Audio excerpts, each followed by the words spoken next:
my turn. She has girl balls. I appear to be having one of those days only a hat can fix, but the problem is that I just don't suit hats. At all, apparently. I don't know how hats work, to be honest. I think that makes me down with the kids. Today is Monday, and what a good day Monday always is. My hair's starting to grow, and it was kind of sunny earlier. It's a good day, probably because I don't have school or work. Nah!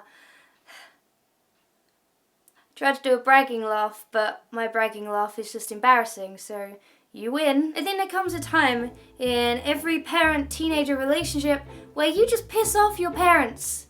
And you're gonna think it's not your fault, but my god, it's probably your fault. You're a bit of a dick, actually. Basically, which is apparently my favourite word, basically, it is inevitable that eventually you will make your parents mad at you. I can't really teach you what to do when your parents are mad at you, but I sure can talk about it. In my years of experience, I'm gonna drink some tea and pretend it's hard vodka. In my years of experience of dealing with angry parents, I kind of realized there are three main ways that parents will try and convey to you that you have pissed them off. I think I'm gonna rank these in order of my least favorite to favorite, as if you can have a favorite way of your parents being mad at you. Oh, I'm weird. For me, the worst punishment and guilt trip by a parent is the silent treatment, because I hate it when other people don't talk to me. Like, anyone gives me the silent treatment and I will just, unless you are my parents, in which case I'll just curl up into a ball and cry, probably. So, Dad, if you're watching, don't do that again, please. So this is a great program, learning about the Jews in the war. Again.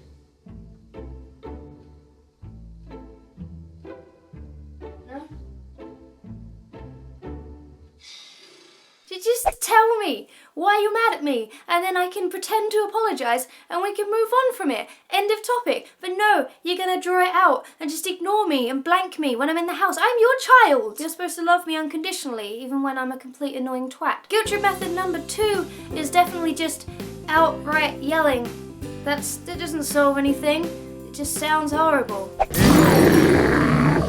See, compared to the silent treatment, this is when you know that you've really, really annoyed your parents because they just cannot hold in their anger long enough to ignore you.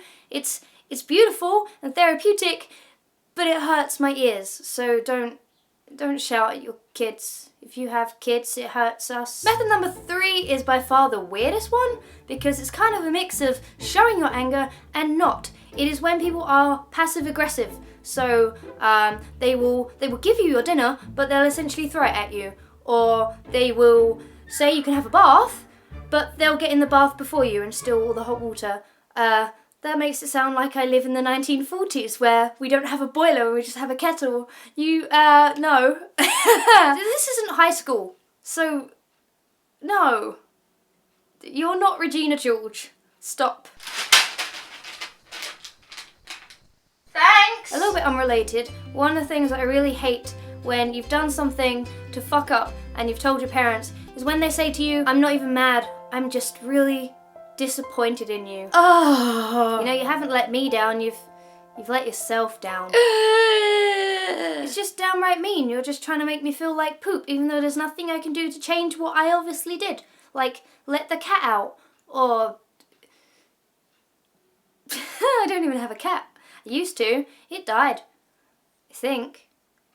Just disappeared. So, got catnapped. My humour is wasted on you. Feel free to let me know in the comments below what your parents do when you're in trouble, and big thanks to my dad for sitting on the sofa and ignoring me. And in the video too. Yeah, tensions are running high. Dad, I just realised this whole video is basically first world problems. There are children dying, so I ran out of tea and just took in lots of air. Oh no.